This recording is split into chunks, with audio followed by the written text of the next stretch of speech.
Greetings and happy Mother's Day. So my mother, Kamala, well, she had two goals in her life: to raise her two daughters and end breast cancer. She was a breast cancer researcher, and she worked very long hours in that lab. After school and on some weekends, my sister and I would walk 2 houses down to the home of Mrs. Regina Shelton. Miss Shelton was a second mother to us, and she was a lifeline for my mother. My mother would always talk about how, but for Miss Shelton, she could not have done the work that she did every day. And that is the story of American mothers. Mothers relying on one another. Mothers relying on their communities for childcare, for companionship, to help carry the load. Because indeed, it takes a village. And during the pandemic, too many working mothers have been forced out of the workforce.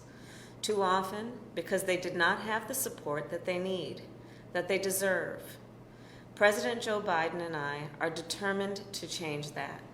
We have already cut taxes for families with children and made a historic investment to give families and child care providers some relief. And we are just getting started. With the American Jobs Plan, we will strengthen our care infrastructure because care is a literal bridge to work for so many mothers. And with the American Families Plan, we will lower the cost of childcare because we believe middle-class families should not have to pay more than 7% of their income on child care.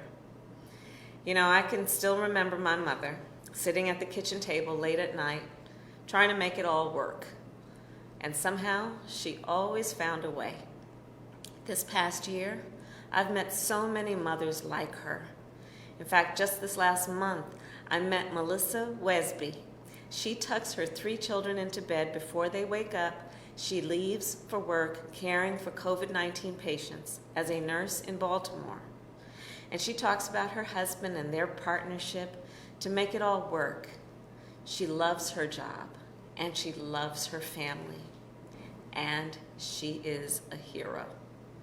She deserves policies, and her family deserves policies that make it possible for her to work, that give her and her family peace of mind, that lighten their load, just like all mothers do. So the mothers, stepmothers, godmothers, grandmothers, and aunties, to all of you, I want you to know that the President and I have your back. Thank you for all that you do and for all that you are. And again, happy Mother's Day.